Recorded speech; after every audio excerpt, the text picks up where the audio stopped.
Welcome everybody to our third concert live at the Harp channel, not only on the Facebook but also on YouTube channel. So please follow us and we will be very happy to have as many of your fans because we have many of the wonderful projects in front of us and also behind us already.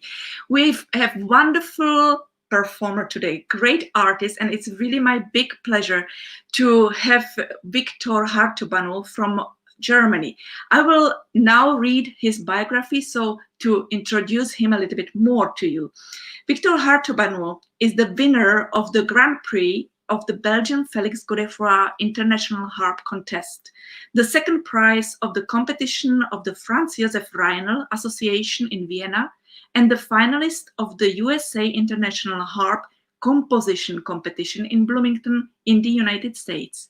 He's a complex musician, an appreciated performer, and an inspired composer who directs his entire creative force to a particular instrument, the harp. Viktor is born in 1990 in a family of Romanian musicians.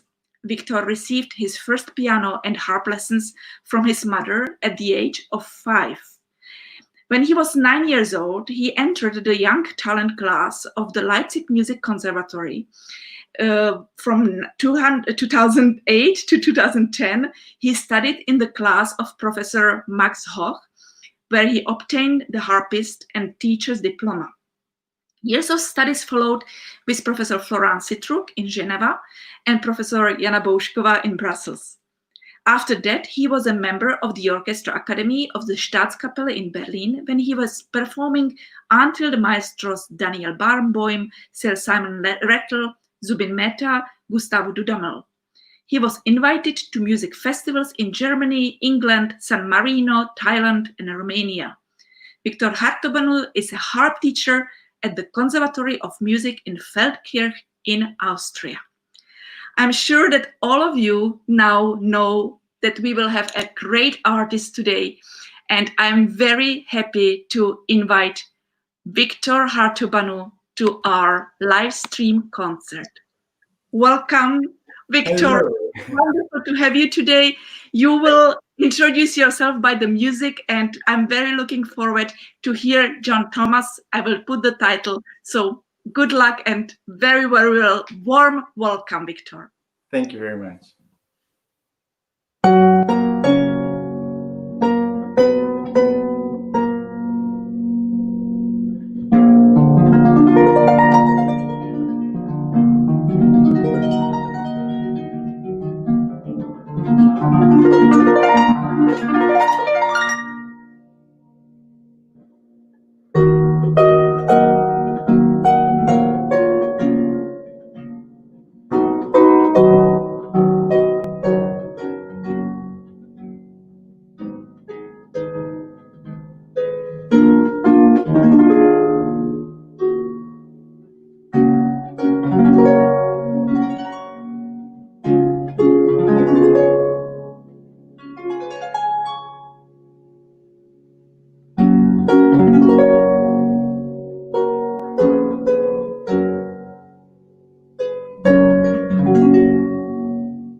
Bravo,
Will. Victor, welcome again. Warm welcome, because it's so wonderful that we can see each other after such a long time, at least online. Yes. And it's really wonderful that you had time as well, because you are busy during these days as well. You are teaching as much as you can, as you have been telling me that you were teaching even this afternoon, and now you have the concert. Victor, tell me, how is your life now at this moment? Well, what can I say? First of all, thank you so much for the invitation. It was a pleasure from the beginning, and it is a pleasure right now. Of course, what can I tell you? Things have been less busy than I expected to. So before everything happened with Corona, I was going to have the craziest time of my life, I think.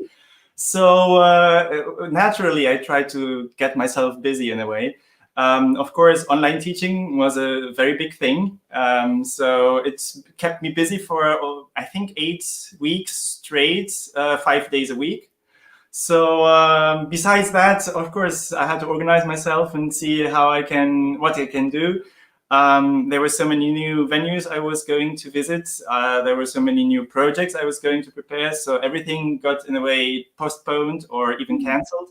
So naturally, if you want to stay positive, you have to find a way to stay positive. And that's basically by teaching, of course, and working on new pieces, new repertoire, recording, putting out a few works. So yes, that's basically what I did. Absolutely. And you are always positive. So you share the wonderful energy around you. So Victor, where are you now at the moment, in Germany or in Austria? Well, I am finally in Germany with my parents. That was a huge thing, because I remember that as soon as we had the feeling that there might be a lockdown happening, that was like mid-March, there was still music competition happening youth music competition happening in our conservatory in Austria. It was taking place there, and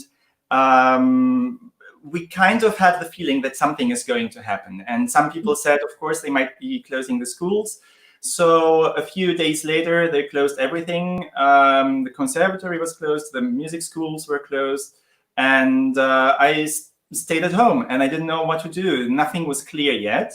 So I think another week later, I found out that I cannot cross the border, or I have to self-quarantine. And not knowing what exactly are the conditions, if I can go out, come back in, how long does it take, and so on. Everything was so new. I just stayed, and I stayed for another 9 weeks. So, yes. Yeah, and because I was living alone, or I am living alone, I wasn't also allowed to see other people. So it was really complete isolation. Austria was quite free at that moment, in the sense that you were allowed to meet up to 5 people, but they had to be household members. So for me, there was really nothing I could do. Absolutely. Yeah. So your friend was the harp. and you were practicing, you were preparing, you were composing, because you are also the composer, which is as I was talking with Alexander Bordashev last time, that I know you and him, and there is not so many harpists, classical harpists also, who performs, but they also do the composing. And you also, as I already read in the biography, you won, or not won, but you were the finalist of the International Harp Composition Competition in the United States. What was it like? Tell me. Oh gosh. So I remember sitting down and trying to improvise first already as a little child. So that was basically one huge thing, which led then to the question, how do I write down what I am improvising? Mhm. And I think my first proper composition, which I could say was not even for the harp, but was for the piano. And I think that happened around when I was like 17 or something. So I'm a late bloomer when it comes to that, because there are people who sit down at 5 years old and they write amazing things. So this was not the case for me. No, but then I very fastly went on to write for the harp. There were youth music competitions that also offered the opportunity to present your own compositions. So I tried to take part in those. And well, try to get as much feedback as possible. So when I prepared for Bloomington for the harp competition, I told myself I should also do the composition competition. Mhm. And this was the first time I submitted a piece, and it was actually when we were both in Brussels. I remember you playing what I just finished writing, and you had tears in your eyes, and I wasn't expecting that at all. And well, anyway, that was the whole thing. So I didn't expect to be anywhere near the finalists, because when I checked the list, there were only, I think at that point, only people who have studied composition properly. And I did study composition, but I didn't get a degree. So it was more like meeting composition teachers and having like additional classes and these type of things. So yes, basically that I didn't expect it. And it was really, really nice to find out about that. And also I was actually really lucky, because before that edition, they didn't publish all the finalists. It was the first time they published or showed the names and the titles of the pieces of more than just the winner. And then there was the World Harp Congress in Hong Kong, where I was too busy going there. But I found out from a dear friend of mine that my piece has been performed there with my picture in the background, and I was completely in shock. So yeah, it was cute and nice. So they made a panel where they would show and present the pieces also of the finalists, and that was a beautiful thing. I mean, of course, the initiative of Mrs. Inglefield, who may rest in peace, who has done amazing work in this basis. And I'm so sorry that I've never had the chance to meet her. We only spoke or had contact by email. But yeah, a wonderful person as far as I can tell. And I just wanted to mention that now the competition has her name. So now this competition calls Ruth Inglefield composition competition. So it's she was really a very special lady, and yeah, we miss those really wonderful people a lot in the harp world. So, and really congratulations, because I remember that moment also when you, as you were mentioning now, when you came and played it for me. So I really remember how touching it was. So I know how talented you are, because I have also, I'm telling it like not as a teacher, recent teacher, but as a former teacher. But Viktor went through since he started with me long already way. So he studied with many people, and I always admired him, and he really is a great harpist. Yeah, he doesn't need to be so shy. He is shy, but he really deserves this kind of awards, because he really, it's very special. And you will hear, because he's also specialist in the Bach music. You do many transcriptions, right? As I not only saw on the YouTube, you might have seen also like the fans of the Harp channel, because I was already sharing some of them. So tell me, how did you come to make the transcriptions? Well, how can I say? First thing was the Bach Chaconne in the Busoni version, which is a huge thing. So when I was 8 years old, I think 8 or 9 years old, my the first friends my parents made when they came from Romania to Germany. They are huge classical music lovers, and I'm sure they are also listening now to this recital. And basically, they handed me a CD with Yevgeny Kisin playing Kreislavliana and the Bach Busoni Chaconne. Mhm. And I mean, back then, so 1998 around, I actually took the CD and I put it on a cassette. So, and I was so impressed with this chaconne, I took it everywhere with me. I would listen to it on repeat until the cassette was broken. So, Mhm. and when it was broken, I started singing it for 5-6 times a day. And I mean, the piece is long, so I was busy for some hours. No, it really stuck to me. And then I remember, I think I was like 14, and it was the last lesson right before summer. I was already in Leipzig with my professors, who I also studied later with, and in the conservatory. And I asked my piano teacher if, or he asked me, better say, what I would like to play maybe over the summer, or what I would start with. And I asked, could I maybe do the Bach Busoni Chaconne? And he told me, I will do this when it will snow in the summer. So that was not so nice to hear. But the funny thing was, next day, and I'm not kidding, it was summer. There was end June. It was snowing in Munich. So this is my favorite story of all. Of course, I didn't end up playing the piece on the piano, but we did other things. We did Liszt, we did Rachmaninoff, so that was not the issue. But I then had my first job. I was a teacher in the Tanak Pratom Harp Center in Bangkok. And in a way, I was using the lot of time which I got during the week, because I didn't have like an uninterrupted schedule. Some people came here, and then I had like 2 hours off, and I just used the time to practice. And I remembered that I always wanted to play the chaconne. So I printed out the music and sat down. And this was the first piece which I learned without any teacher or support. I was already done with my studies in Leipzig. So I realized how little I know to be able to play that piece, and reworked basically everything, and learned a lot about myself actually through the process. It took me a year only, coming from the first note to the last note, and really know what it is about, and many more years to kind of get comfortable with a piece. So this is like the main theme. In a way, I feel so connected to that work that it is like basically my own thing. And I didn't actually transcribe too much, so I didn't cut off notes besides those that exceeded the range of the harp, because there are a few. But otherwise, I kind of put or left everything in that was already in the score. And now, a few years later, I met Sylvain Blasel, and he actually told me, you could do a whole Bach Busoni program, because it should be possible. And then you have like one theme. He was doing his Liszt recital, so only Liszt pieces and transcriptions. And it stuck with me. And this was already like 9 years ago when he told me that.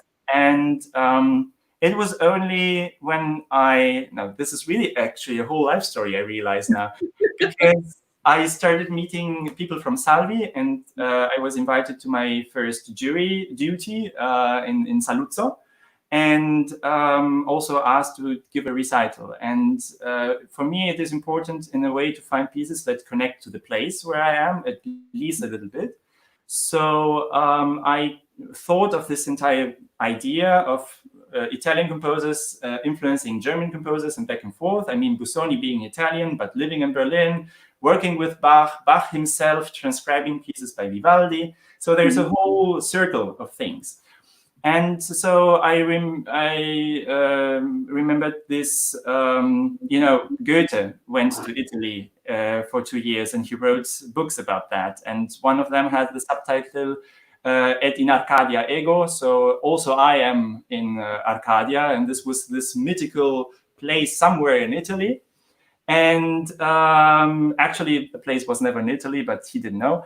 And for me, it was a way to express how Italian composers and German composers work together and connected together. Well, I found those pieces that really work the theme around this thing.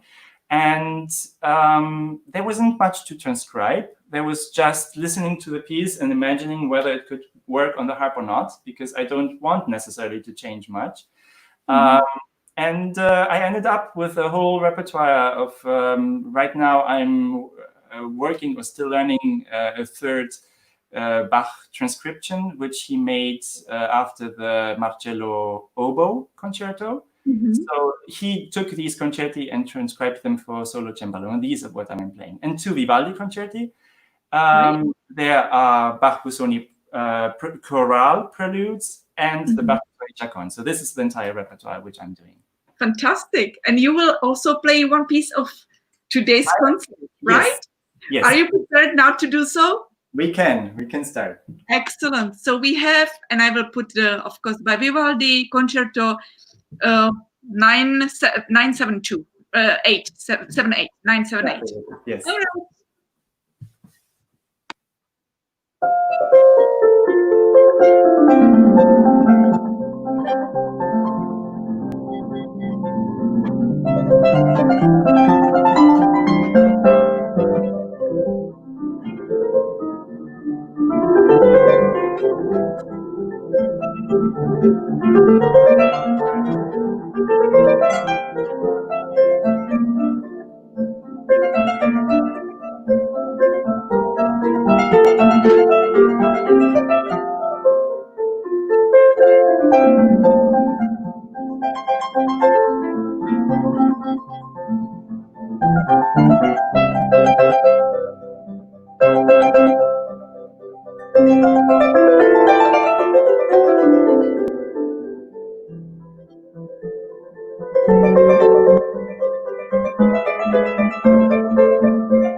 Okay, I will again, big bravo, really fantastic, amazing. To play live, amazing, really super nice, great. That third movement is the killer. I can imagine. It's really, to play the Bach on harp, it's not easy, and it's really fantastic. It sounds great. Tell me, what kind of harp do you have? Because we don't see the column. Well, let me tell you about this beauty. So, okay, it's a Salvi. It's a Salvi Iris. So also because of my connection with Salvi, there were kind of discussions. So when I was in Saluzzo, at that competition for that recital, I was offered to take any harp which I would like they brought to the competition. And there was a brand new Iris, which I completely fell in love with. And because shortly after, like 2 weeks afterwards, I already arranged a masterclass with David Watkins. He was my mentor already since I won the competition in Vienna. And he had his 80th birthday, so I thought do something nice and invite him over. And he came. And for that masterclass, I asked whether they could bring the harp, because eventually I would be interested in. I had no money. I had no idea what I'm going into it. But they told me that the harp was already sold to someone in Italy, and it broke my heart. Yes, but it happens. I mean, of course. So what I did then basically was getting a question back. So you are interested in the Iris? And I said, well, basically I'm interested in any model as long as it's a harp which resonates with me. And they said, no. The Iris has a little bit of secrets. It's a little bit different from the way they build it. Interesting. So fast forward a few months, and I played this beauty here in an Arpissima in Bucharest, and I fell in love with it. And so this is my new partner in crime. It has actually a nickname. It's called Stella dell'Est, so Star of the East. Because we met in Bucharest. So yeah, and she does perfectly. She makes me a better harpist, so I'm fantastic with her. So how long do you have this instrument now? Not so long. So actually, I think it's exactly a year since I met her and we fell in love with each other. So yeah, well, she's difficult. She's capricious. She makes me do things which I didn't think I am able of. So she pushes me a lot. Yeah. That's great. So you're traveling with the instrument from Germany to Austria and backwards and so on. Yeah. So I wasn't traveling that much actually with my instrument, because luckily wherever I had my concerts, there were harps given to me. This was my main goal, to have an instrument to actually do more on YouTube again. So I was very active when I was in Berlin 5 years ago, and I did kind of this YouTube thing where I would post a video almost weekly and try to push myself a little bit. Also because I had a lot of repertoire, but I was so busy with the opera work that I had no time to present my repertoire.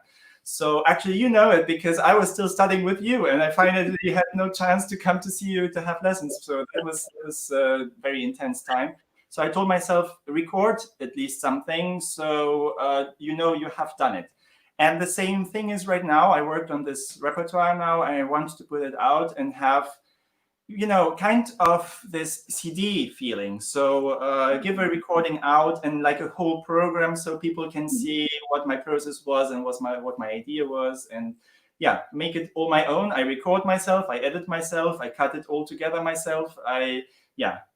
So So the recording is going to be released, or it has been already released? No, so I'm doing this over the time. So what I posted right now on YouTube are two parts of my of that repertoire, which I was talking before.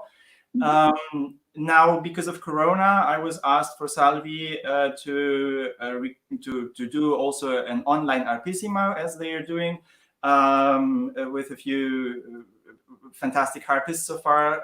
And last one was yesterday, for example, with Anna Stesano, a good friend of mine, dear friend of mine. Anyway, they posted this video, which I pre-recorded because I didn't trust my internet connection to last. Here it's different, but in Austria, good Lord. So I recorded also two other of the Bach preludes, but I want to do them in my conservatory. So we have this castle-like building with beautiful halls in it, and one of them was a former chapel with fantastic acoustics. So that's where I record my pieces, and I want to now slowly add all the other recordings to them and put them on YouTube so everyone can listen to them for free, of course. I mean, it's my pleasure, but it's also it's for me to know I have done this work and I've put it out and given something back. That's wonderful. So all pieces of yours, or pieces different kind of, like it's only your compositions, or everything very colorful. So as I said, I had this set of recordings from 5 years ago where I mixed. One week I would put a new piece, another week I would put an old recording of mine. So when I was a child, or these type of things. And now it is basically what I want to do is putting all these arrangements, Bach Busoni, Bach Vivaldi, Marcello Bach, everything that is happening around it. I want to slowly record all these pieces and put them on YouTube as well. And, creating a playlist basically gives the impression that it is like a whole album. So that's, yes, that's what I want to do. That's great. So please keep us informed. We will be very happy to always advertise all your new projects which are coming in. And you have also prepared for us a new piece, or I don't know if it's a new, but it's your piece mainly. Yes. So it's your composition. So if you can tell and a little bit introduce this composition by words to the public. Of course. So first I want to play the first two of the three chants that I wrote for Bloomington. The first time, the ones which actually you heard. So I would tell about those a little bit, and then afterwards I will talk about the last time I sent a piece to Bloomington competition. I didn't get to the final, but I'm very, very proud of that work anyway, so it doesn't matter. But yeah, so right now I will start with chant, which for me started off a thing which I have been interested years ago. So I was still a student in Leipzig, and I entered an ensemble for outer European music. And one year they would have a focus on Indian music, another year on Arabian music. And I had the chance to be in the year of Indian music. Found myself surrounded by two acoustic guitars, a tablas player, and two saxophone players. So it was a very colorful group. And it was amazing. We learned a lot about rhythms, about how which is also strange. So there is a ground vibration of the entire universe that can be reduced to one note. And apparently on the Indian subcontinent, if you meet musicians that have never seen each other, so I mean, the continent is huge. So if you meet a musician in the north, traditional musician, and another one in the south, they feel the same ground vibration, the same note, which is a low D in their perception, which a little bit of deviation. But I mean, for people who have never met, to feel the same note as the base note of the universe was very amazing to see. And anyway, so I worked my way through that year of finding out about that music, and it always stuck with me. So when I was preparing Bloomington, there was a piece, La Danse des Lutins, by Renier. And I mean, it's crazy about the pedals. So I had this moment where, after practicing the piece, and the pedals were still like in the end of Mhm. Dante Vita, Mhm. I just started playing around with the key. So basically, what I did was that, and I got this harmony a little bit in myself. Mhm. And I think in half an hour, I wrote down the first chant. So basically, I tried out a few things. And Mhm. then it took me to the piano, taking a pen and writing everything by hand down, which was crazy so far. But yeah, apparently it was much needed, because also this chant, even though it uses the same pedals, Mhm. it just has one pedal movement and not 300. So it's Okay. relaxation. Yeah. And the So, feeling, sorry, yeah. yeah. So you are playing the first, this one which you are talking about, you are going to perform, and then you are playing also the second one. The second one, yeah. So the first one is a little bit more of the temple impression, somewhere a Buddhist temple, Mhm. with all the noises, the murmur, and things that happen there. And the second chant is more of an Arabian theme. Mhm. It starts off with a very high-pitched noise, which is basically my impression of, if you are out in the desert too much and the sun burns your head, you get this type of tinnitus. Mhm. So Mhm. starting with that high note, there's a whole development of ideas and musical ideas and Mhm. impressions that then develops into the piece. So that those are the two pieces. Wonderful. So looking forward. Sure.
Again,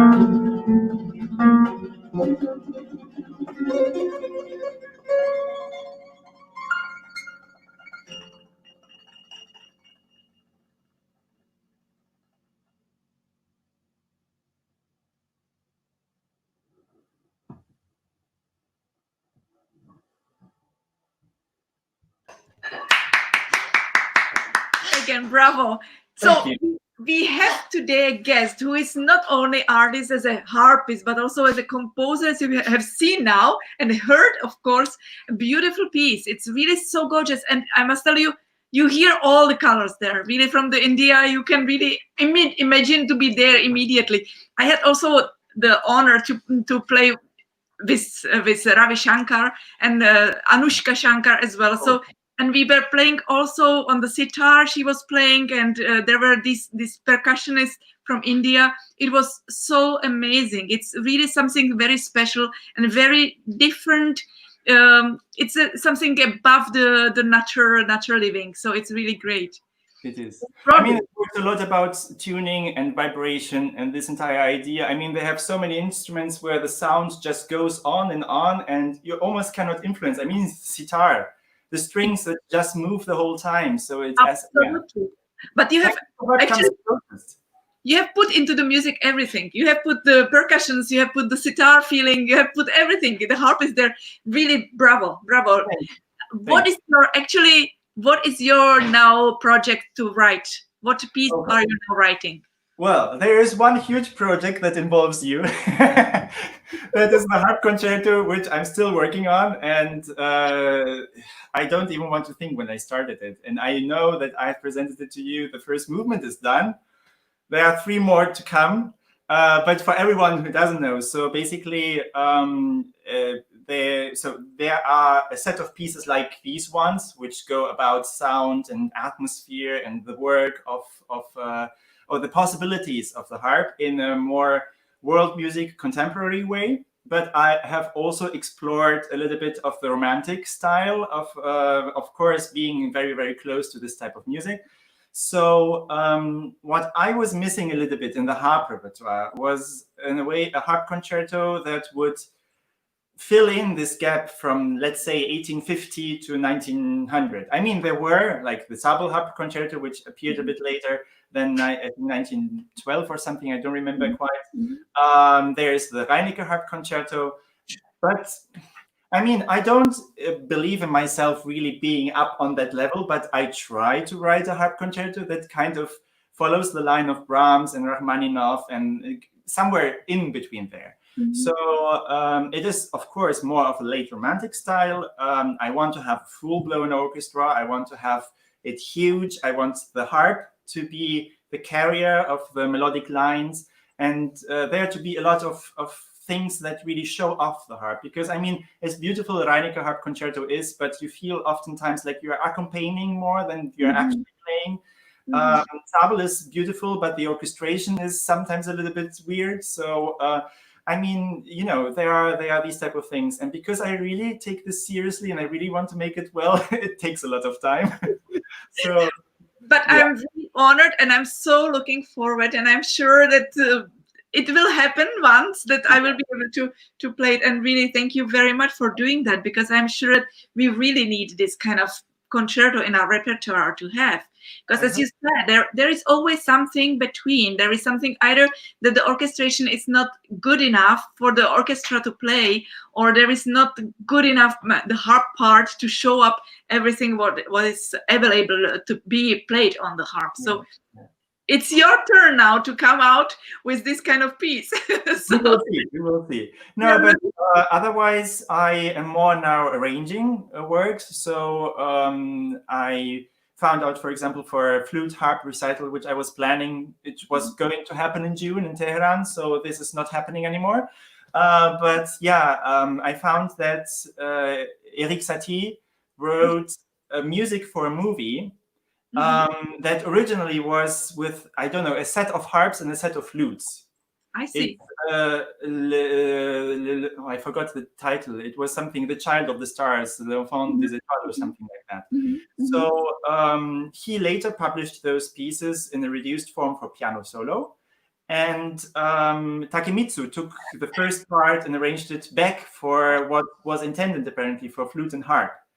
I And see. yes, so I wanted to complete the set, so the interludes, to make all of them, not just the first one, and see what we can do with it. I completely fell in love, and now you're gonna hit me because you are very close to violinists, and otherwise I'm afraid of them. I completely fell in love with the third violin sonata by Isai. So I wanted to work a way out how to do this on a harp. Wow. Which is crazy, I know. Okay, don't kill me. Great.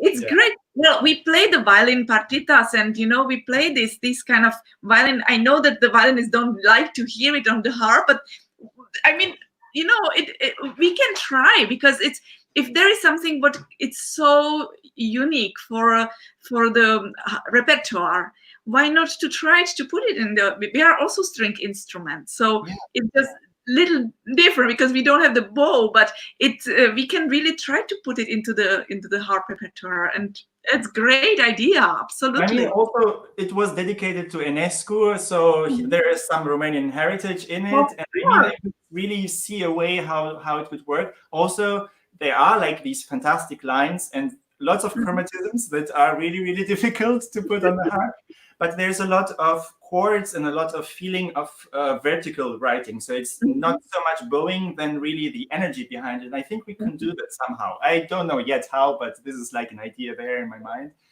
Yeah. The idea and the way of believing and trust that it works, this is the first step which can really only come to the final result. So that's wonderful.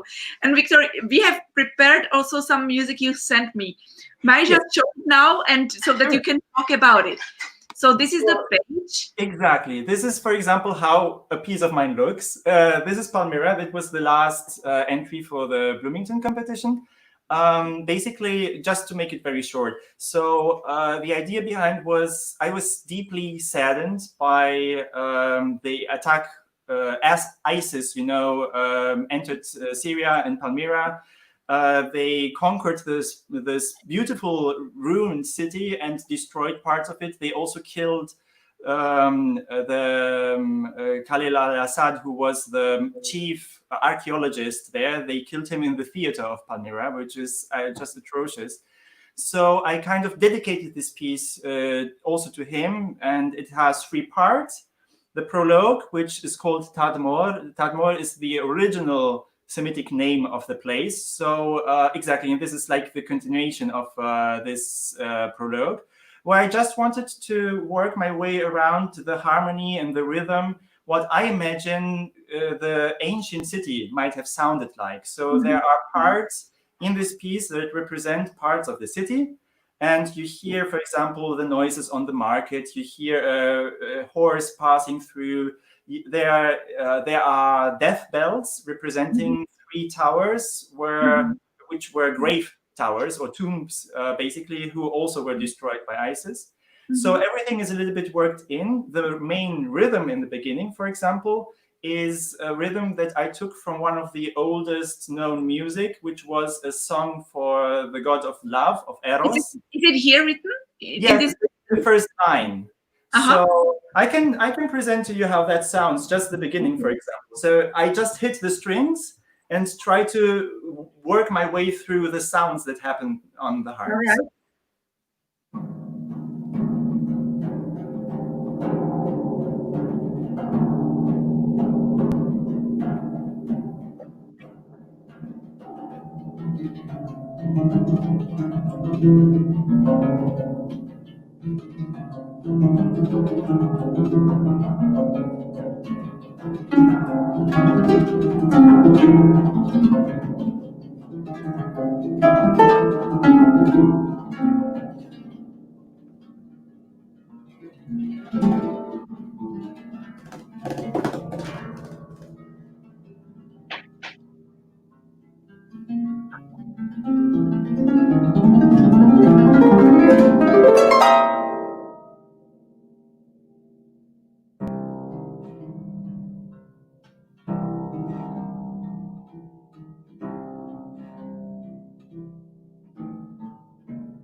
So Great.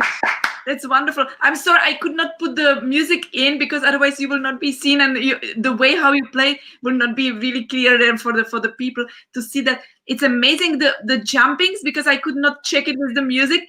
Is it really the real notes written there, or is it just like to hit something? to be honest, I took it a bit too fast. But no.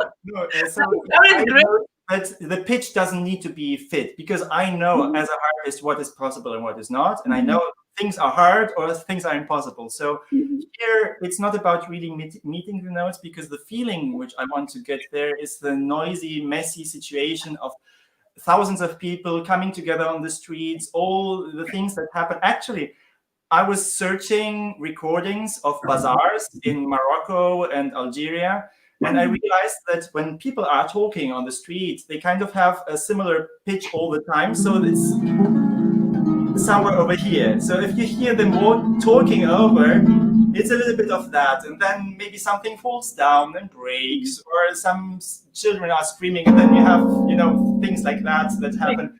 So it was more about the feeling than about a perfect accurate pitch. But yeah, it's possible also to play exactly neatly, but it's not necessary. It's more about the expression of the Totally. piece. Totally. Indeed, yeah. And the second page which I showed, it's the same piece, only the second page of it. It's the second page of the introduction, exactly. And then when this happens, so there's this high scream that kind of foreshadows what's happening, because Palmyra wasn't destroyed by ISIS. It was already destroyed way back in the Roman period. So, of course, if I talk about the ancient city, it has been already destroyed for 2,000 years. Yes. So that is the thing. So what I wanted to work in is what also happens next, that there's a lot of destruction happening also after this period. And the elegia, the second part, the elegy, is all about how elegies worked in the ancient times. I'm not going to play this, but basically the idea was they had poems in certain rhythms. There were five rhythms of five and rhythms of six. And I worked 5/8 and 6/8 rhythms against each other. There are motifs that represent religion, but also different countries. There's some sort of chronology of how things happened during the crisis, with ISIS appearing there. United States anthem is mixed in it. The Russian anthem is mixed in it. Even the Syrian anthem is mixed in it. So I took all of these type of things and just put them over each other, and waited for the harp to take a part in it. So in a way, the harp with its sound creating the atmosphere behind it. But the structure is made of things that really happened, basically. Amazing. It's really very special, because I don't know that if any other piece exists like that to fit into the music, the atmosphere of the people, of the society. So it's really something very special. And because we have prepared also some of the pictures, would you mind already start to a little bit from one picture? Sure. Yeah. I would like to know, we have here is this picture which you have. Oh gosh, yeah. That was just, of course, I was in Berlin. I was in the State Opera House for 2 years, and I stayed for another 2 years in Berlin as a freelancer. So this was one of the first projects as a freelancer. It was a children's concert where we played music around the story of Antoine de Saint-Exupéry, Little Prince. And it was with acting. We did a lot of things as musicians to also present the instruments, and it was all led by the the great, the legend Daniel Barenboim, but also the initiative of Claudia Stein, the flutist there with her 2 children. And it was just a special memory, because of course, what do you say as a young musician who happens to work in a place where Marta Argerich is coming in, sitting and eating salad in the lunch break, or in the evening your good friend Radek Baborak comes and says hi, or things like that? You wake up and you don't know who is coming next. Or one time, for example, I was waiting in line, and next to me appeared Anna Netrebko asking if there's food or why we are standing in line. So things like that, which are so natural for me, they were how am I here? Why am I here? How did this happen? Yes. So I was very humbled by the situation. And I mean, sorry. And you have been in Berlin for 4 years, right? 4 years continuously, but I mean, Mhm. I started there in 2013, so that makes basically 7 years of almost yearly, also still playing with the Berlin Opera House. Last autumn, we did the entire ring, Mhm. so with 6 harps and everything. So of course, Barenboim doesn't reduce anything, which is wonderful. And of course, I learned so much about phrasing, music, ideas, interpretation from him and from all the other great conductors that come there. And it is a once in a lifetime experience, basically, to have this chance of an academy of an orchestra of such high level. And definitely, it influenced me musically a lot to just see how he worked his way. I mean, you have met him; he gave you flowers. So this is the same feeling which I had when we were working. I think it was a piece by Debussy, and I don't know any other conductor who would do that. But basically, he stopped the orchestra and he asked us harpists whether we could play it a bit louder. And we tried. And then he asked again, "Could you? Is it still possible and or not?" And then my colleague said, "Well, Maestro, if we play louder, it will sound harsh." And said, "Okay, no problem." So now harps, please again, and I need the second clarinet and the second oboe, and maybe also the bassoon, and let's try to work it around. He took maybe 15 minutes for a very tiny passage to build up the entire orchestra around us so we can still be heard. I mean, who does that? It's so beautiful. That's really fantastic because I know the conductors that they said, "Oh, harp softer, softer. It's too much. It's too much. We don't need to hear the harp too much." At all, yeah. You know, that's Or most. the other way around. Can you push a pedal so it sounds louder? Do you know that? It happened to me. That is not happened. Oh my goodness. Yeah, but it's true that from you already I heard that Willy Barenboim likes harp. So Yeah. that's very important for us harpists to have some kind of feeling that there is a conductor who really enjoyed the instrument. So that's Yeah, yeah. I mean, one time I think I was there for a few months, and there was a chamber music concert scheduled. It wasn't clear what the repertoire is because he decides very last moment, Mhm. and oftentimes. And one time I remember he just appeared like a cannonball. He just poof, appeared, and I was with Stephen Fitzpatrick, my dear colleague, and also professor in Salzburg in Mozarteum, and he went, Stephen, and he was okay. And what is what do you know this piece? And he basically showed him the score. If I remember right, I showed him or he told him what it was, and it was by Glinka. Mhm. Um, I don't know exactly what instruments were in it, but he wrote it in the after the period he was in Paris and meeting harpists and learning Mhm. about the harp. So Mhm. there was a chamber music piece with piano, harp, and now I'm not entirely sure. I think there was flute in it, there was maybe clarinet in it, and I think also string trio. So Wow. completely, he found the score and he wanted to put it on the stage, and he did, Yeah. and it was beautifully played, beautifully worked. Where did he get the score? I don't know, but yeah. That's So amazing.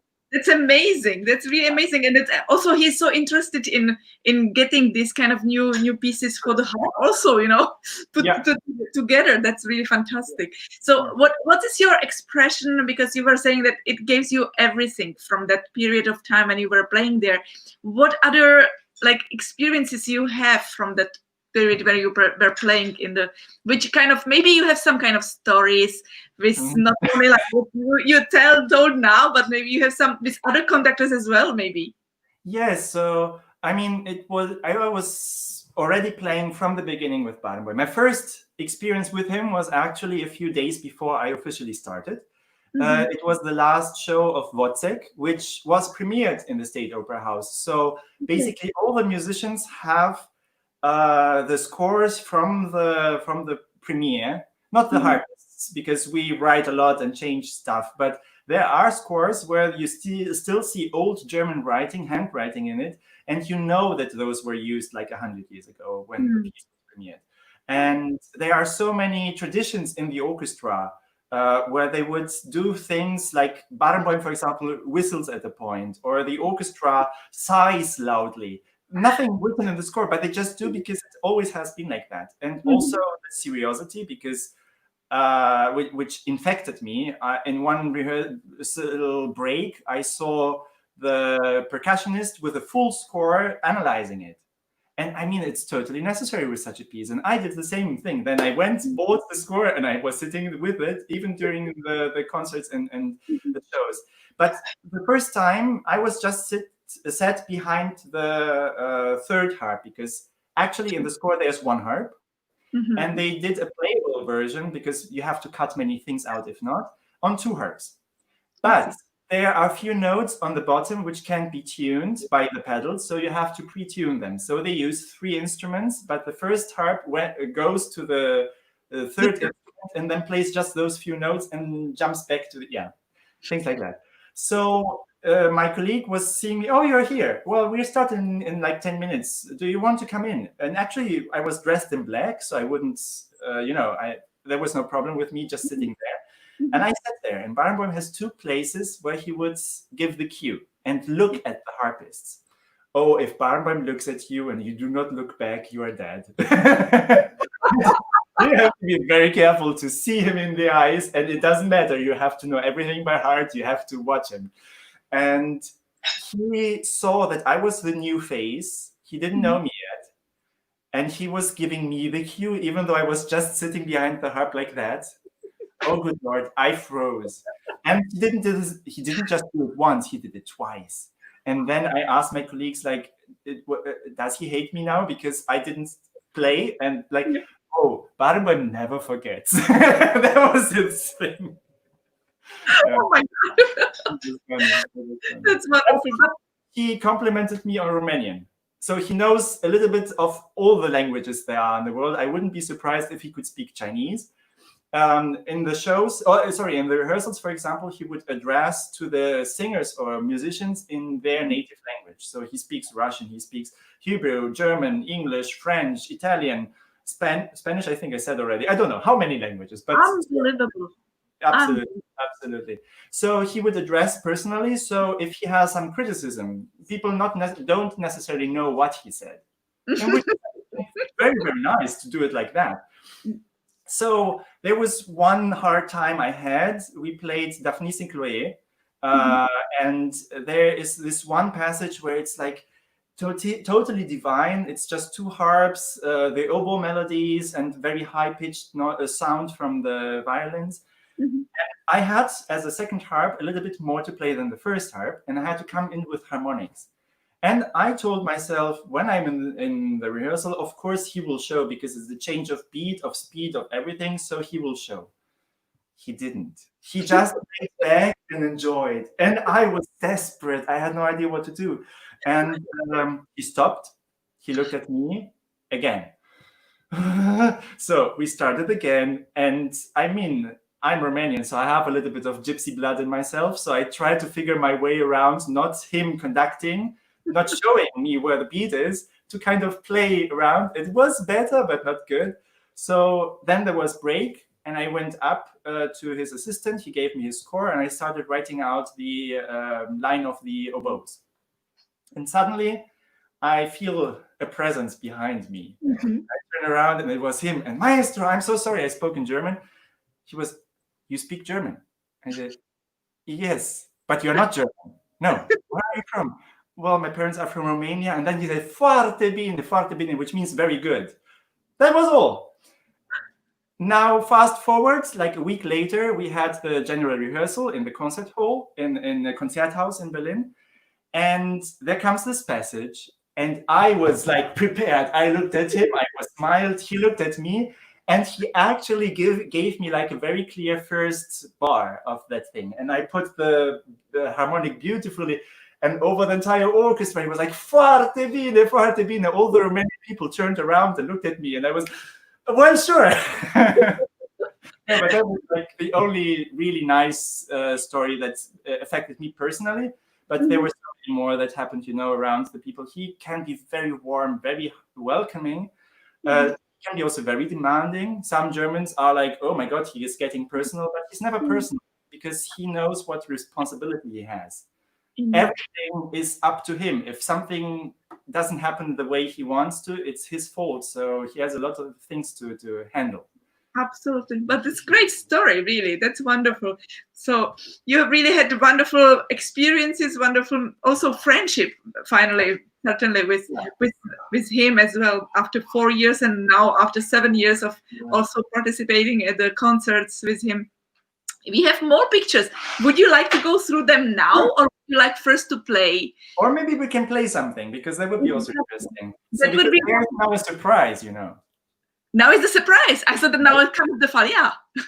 Well, that is the surprise, because you don't know what I'm doing with the Defalia. Oh, okay. So is it the falia? All right. Yes, it is Defalia. It is 2 songs out of the cycle of Siete Canciones Populares, so 7 folk songs. And I have a special guest with me. Well, I have to turn a little bit around. I'll go away. Oh. I'm here. Here we are, because he's helping me play the voice part on his beautiful trombone, which he just bought, and he's very proud of it. So we have 2 new instruments, well, one very good musician and one aspiring to become a good musician. And now we are playing Asturiana and Canción. Am I down? Yeah, okay. Yeah.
I'm just trying to take off the because it was so many things I wanted to take off and put in, and I didn't know what to do first. So now here, and I have to take off this one. I have to take off this one.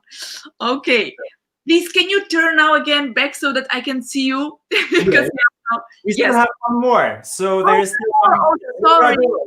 The opera door. Sorry for that. I didn't know. Okay, so I'm putting that back.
So now I hope I can really clap and say bravo to both of you.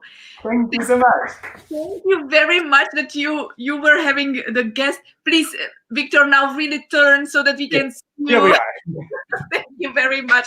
Yeah, bravo to your colleague as well. Please introduce him so that we can Well, of course, my dear father, because he is one of those. Well, I was planning also to have my mother in, but she cut her finger. So, yes, that's what happens, unfortunately. So we were going to play also an arrangement which I did from the second movement of the 23rd piano concerto by Mozart.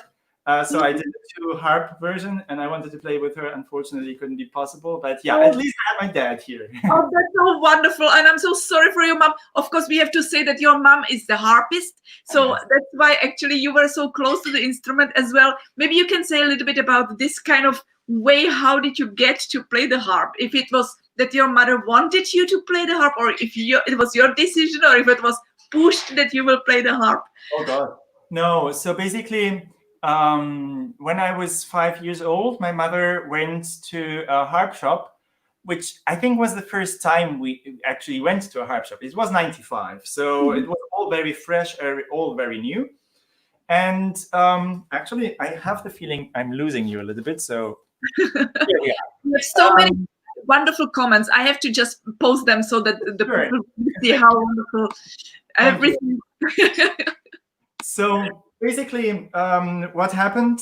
She saw lever harp for the first time in her life, I think. So in Romania, we didn't have any like these in the communist era. And even afterwards, even now, it's difficult to really find a good small harp for beginners. So when she went there to just, I think, basically check harps, she found a lever harp and brought it back home, actually for herself. So she was also looking for scores, which she would learn. And she thought, well, this is an instrument which you can transport around. So maybe have concerts also outside. She was still a solo harpist of her orchestra.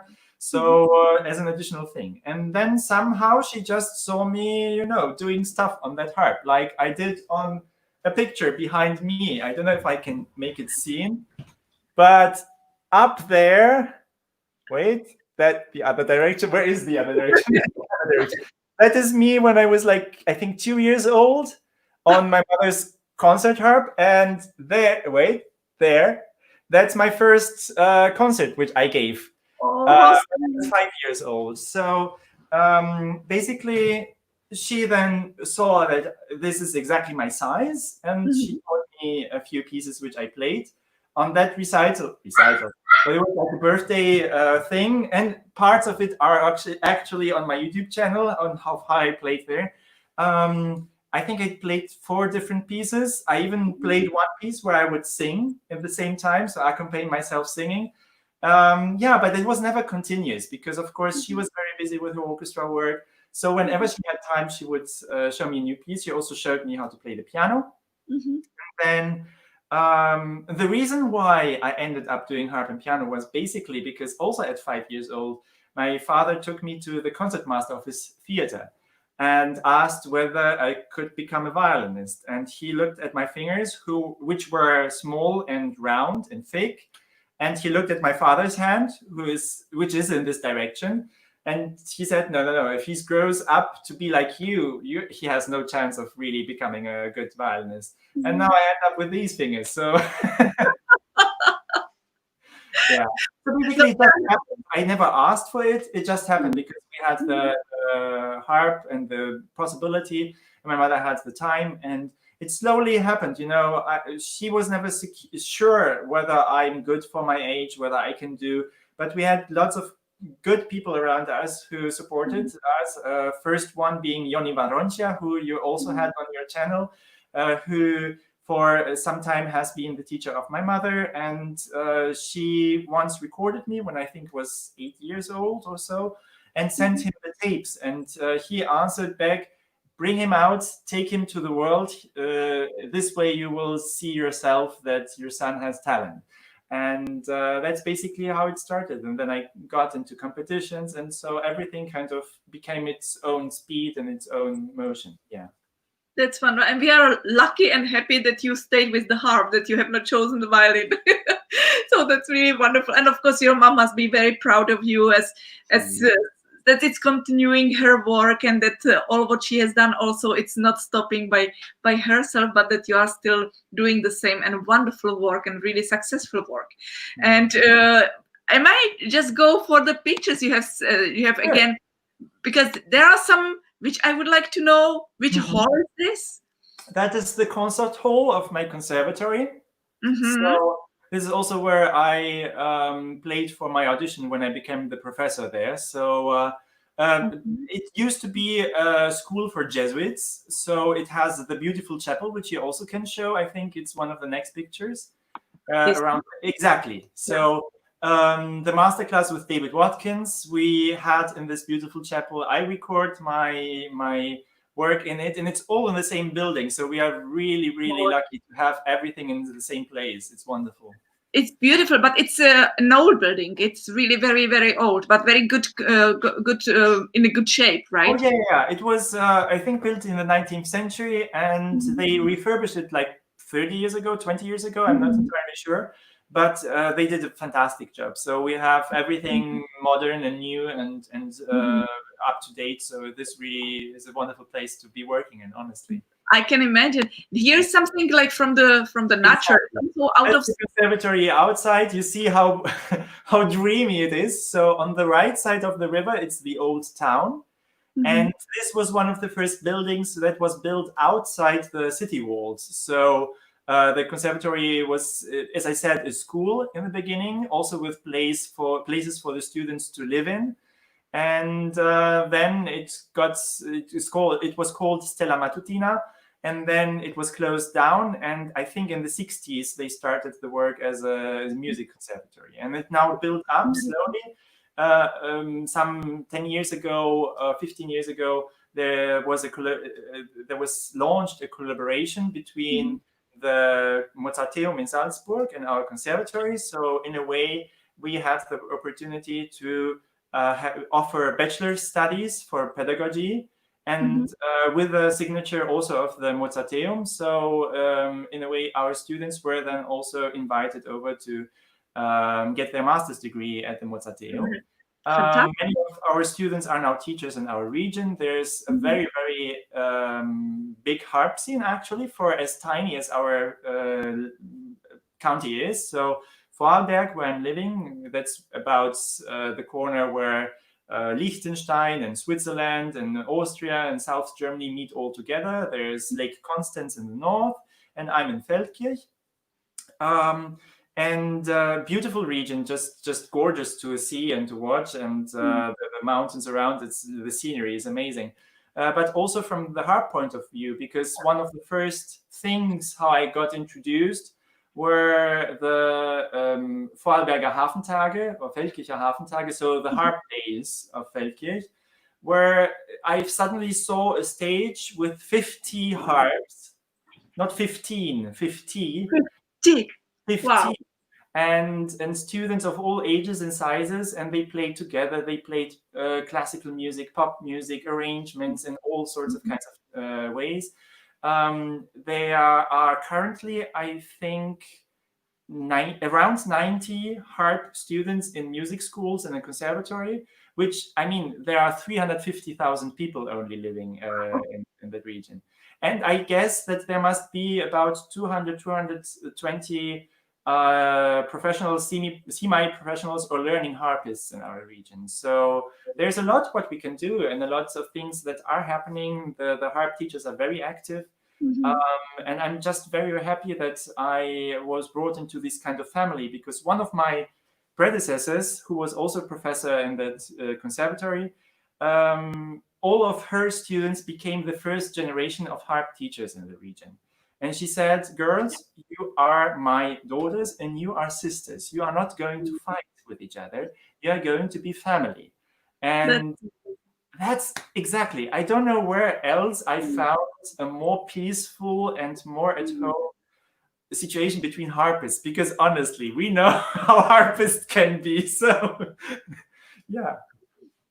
That's wonderful. It's so super, really beautiful. And if you have maybe also a little bit go through the Harp channel, like when I was doing the Worldwide Online Harp Congress, it was also a memory of the Vienna Congress, where they have been also presenting the Austrian harpists, the traditional harpists. So as I can see, really there is a big tradition, not maybe not for the classical harp, but for the really the traditional, I don't know, the folk harp.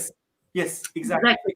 So they played, and they had many schools already at that time. So it is 33 years ago. So certainly in these days it's much more larger and much more, of course, already adult, more mature, all the studies and everything. So I'm so glad that you can be part of this lovely family. So yeah, definitely.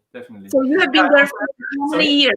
For how many years have you been teaching there now? So it's been 3 years, or it's my third year now, coming into the fourth year.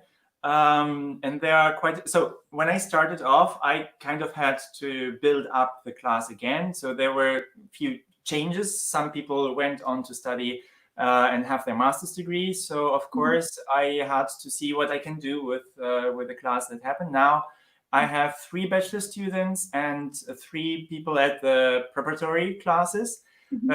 And also there are 3 more preparatory classes students starting next September. And we have still the admission for full study. So there might be 4 people joining, we don't know. But I'm actually already kind of at my limits. So there are a few changes happening right now. We go through a huge process of becoming our own private university. private is just the title because we are not a state university, but we are supported by our local government, so by Vorarlberg. And because it's not Vienna, but it's our local government who supports us, it's a private university. But that way we can have our own modular system of bachelor's and master's studies. So we're really excited to see how that goes down. We will be able to have our own degrees and everything that way is going to happen. But it still takes time. Luckily, it seems through Corona, nothing is delayed. So if everything goes well, we might be already a private university starting from a year from now. And Great. Wonderful. yeah, this but is you are also active during this pandemic, that you are teaching online, as I said at the very beginning, and you were telling me that you are teaching in Tehran. Yes. Tell me a little bit, because we have here some picture as well, if I'm correct. That was my first masterclass there. So there has been a connection which goes already like 35 years back. There is a wonderful, now retired flute teacher who, Firuze Navai, who also started who has a flute choir in Tehran, and she lives in Switzerland and moves between those two countries back and forth. And she has taught in Vorarlberg, in my region, for 35 years as a flute teacher. So the connection to our conservatory was very close, and also her connection back home was very close. So she brought students from there to our conservatory to have master classes during the summer. Unfortunately, the situation right now politically is very, very charged, and also the depletion of money and the situation with inflation is really bad. So it got almost impossible for the people to actually buy flights and everything, because their own, the value of their own money has dropped. And that's why they invited now the professors to come to Tehran. For me, it was an absolutely amazing experience. So I arrived there shortly after Christmas, but before New Year's. I had my New Year's there, even though the Persian people actually celebrate Nowruz, which is a celebration that happened in March, if I'm completely right, at the beginning, at the astronomical beginning of spring. That's their new year. And unfortunately, it happened during lockdown, so it was one of the saddest Nowruz in their entire history. Kind people, very talented people, and they have an issue with teachers because of the situation as it is right now. Some teachers have left the country, and the students, some of them are left without support. There's a teacher who is actually a pianist, but taught also harp students, because she learned a little bit to play the harp and so on. But if you realize that there are basically children, 15, 16 years of age, but they play pieces like Ballade Fantastique or all the great and big and difficult works. I was completely amazed how they do it by themselves. And the way how they do it, they watch YouTube videos. When one goes out and has a master class, the student will share the experience and the music with the fingerings and everything for everyone. So they all get better all together. It's such a family-like connection between each of them. It's amazing to see. So that's wonderful. That's really very wonderful. That's, as you said, also that they did not have the chance to have lessons, and they are really working by themselves. My goodness, that's really so super interesting, because I have never heard someone from Tehran, honestly. Yeah. Well, my first contact was when I was, I think, last year. Was it last year? I think it was last year. I was in the jury of the French harp competition in Limoges. And the year before I came to the jury, there was an Iranian winner. She was 14 at the time. She played Zabel harp concerto, first movement, and other pieces, I think, Legende. I'm not entirely sure what the repertoire was. But she came as a winner and gave a recital. First half was her, second half was Isabel Moretti. And good Lord, Shamim Minou, her name, she's absolutely amazing. She is now 16, 17, I'm not entirely sure. please forgive me, but Shamim, if you're watching, but no, she's absolutely amazing. She is very, very musical. She plays fantastic on a fantastic level. And what was even more touching, so she came in a gown which was traditionally so made with paintings of harp playing angels, which were adorned back in the Persian times, so within the antiques. And she not only played one of the most difficult and amazing harp programs I've seen, there was one bomb after the other, but she finished off with 2 traditional songs where she accompanied herself singing. And I cried the whole time, even though I didn't understand the word. It was so beautiful. So yes, there are wonderful people now coming there from there, of course. They must be very musical, because I think that the culture gives this kind of impression that they must be really very emotional and very musical people. Yes. And which is also interesting, you never heard Farsi, their language, but when you hear it, you have the feeling that it's just another European language, because it's the same base, Indo-European languages. And you have the feeling you understand what they're saying, because the rhythm and the flow of the language is the same as German or Italian or French. So it has a very, very similar feel. That's interesting. Yeah. And Viktor, you have another piece for us prepared. Yes, I have. So I will not, you can introduce it, of course, but I have the title so the people can hear it, see it and read it. But is there anything what you would like to say to this piece? Well, there is this piece has followed me around since Godefroy competition. So it's this we already played. So it has to be the next one. Oh yeah, sorry for that. Problem. No problem. Exactly. So La Danse des Sylphes has followed me around. It was the imposed piece for the Godefroy competition in actually 2006. It's been 14 years since then. So yeah, for me it was a breakthrough piece. I changed a lot learning it, and it became kind of a pièce de résistance, we could say. There is a little story to it, apparently. So it is about someone who gets lost in the woods, if I remember correctly. And searching for light, he finds in the distance, he finds a little lake in the middle of the forest, which the closer he comes, sees is surrounded by flowers. And in those flowers, he seems to see little creatures, the sylph, basically like nymphs, and they dance around and everything is beautiful until there's a huge storm destroying the scenery, which is also in the piece. And then the little sylphs, they take their time. They are a little bit insecure after this huge storm, what's coming next. So after they slowly start dancing again, they finish off their dance even wilder than it was before. That's lovely. But it's certainly not your last piece. You have also some surprise afterwards as an encore, true?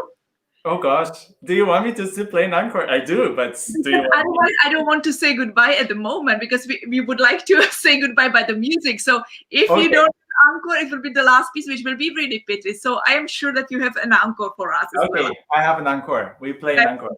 Yes.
Bravissimo.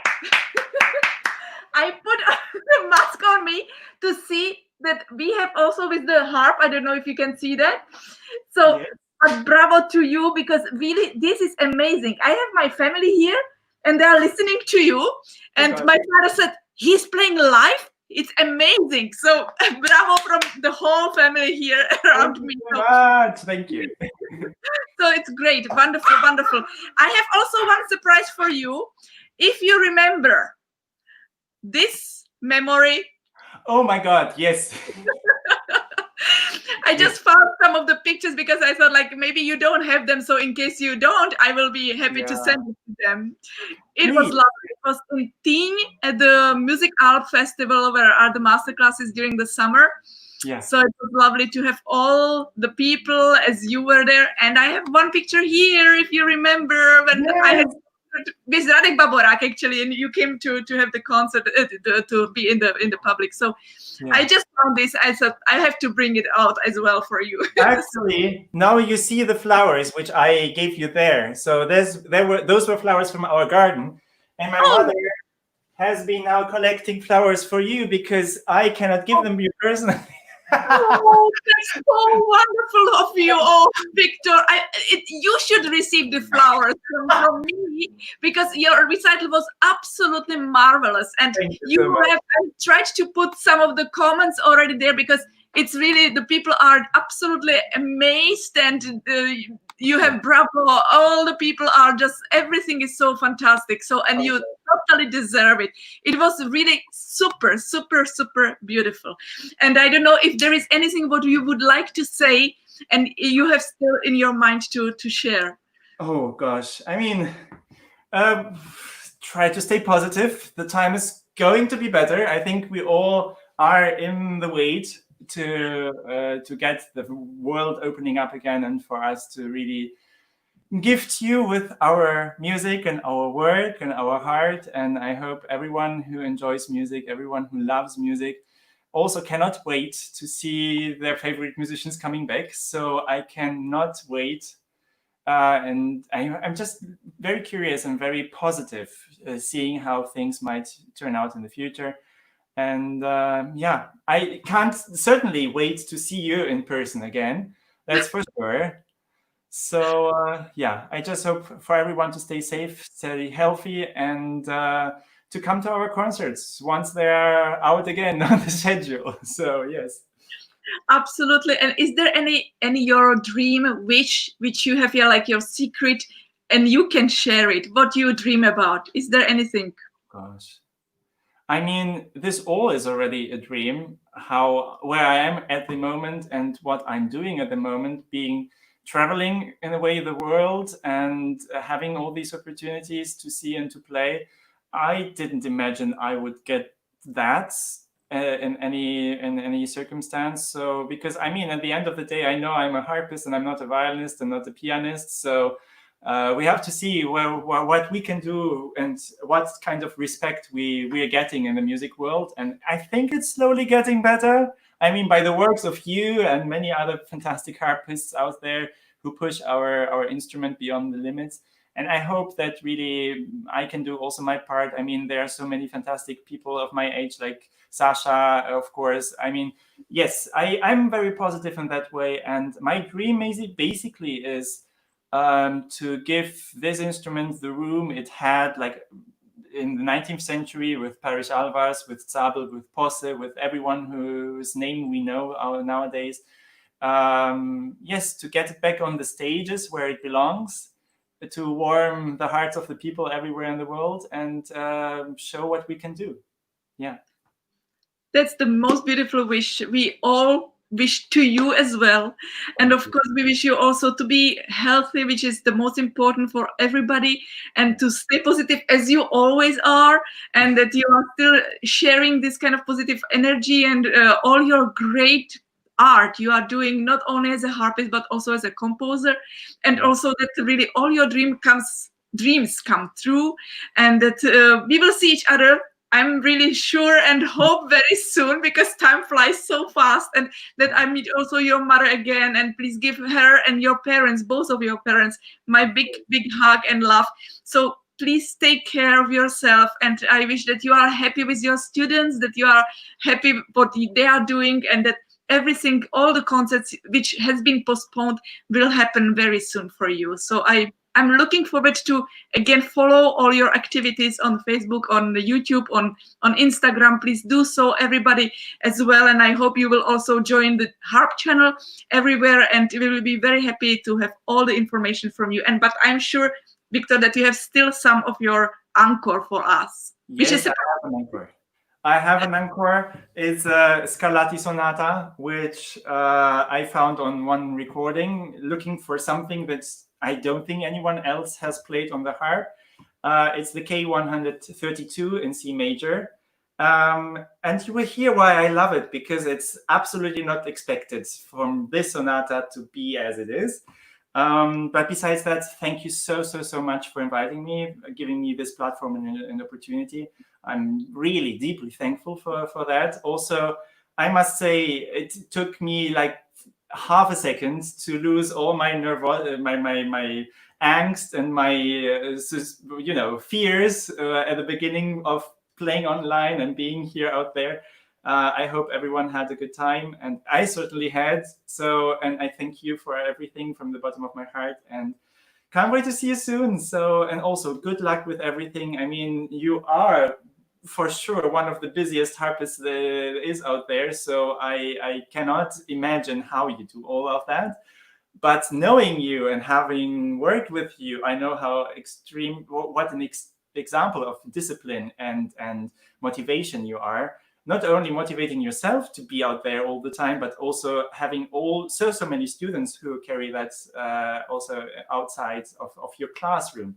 So thank you so much for everything you've done. And look, I mean, your students now sitting here and playing. So thank you so much for everything, and take care, and greetings to everyone.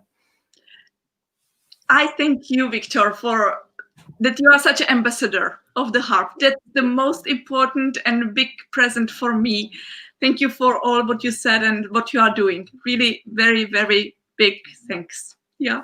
And I'm looking forward for the encore. And I thank to everybody who was with us today, because we have many viewers and wonderful comments. And I'm sure that we will see and hear Viktor again online soon. And I'm sure that if you have time to be with us on Saturday, we will have the other session of the interview only, of the meeting the stars, and we will have Alexander Bonnet from the Netherlands. So I hope we will see each other. Of course, there is also the concerts coming.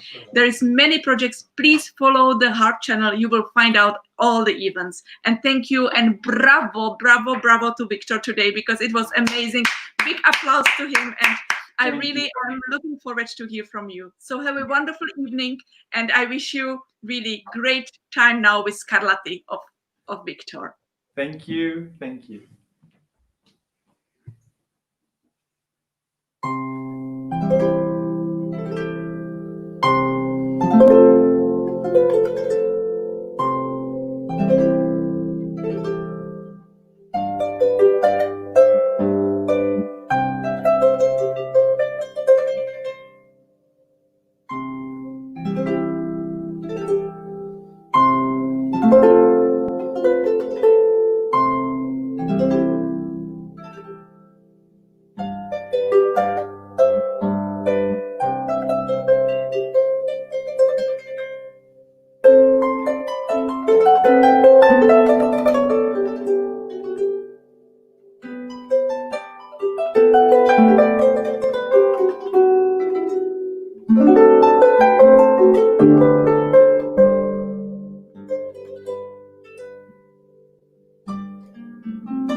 Bravo again. Thank Thank you very much. Bravissimo. It was wonderful, and thank you. Thank Big you.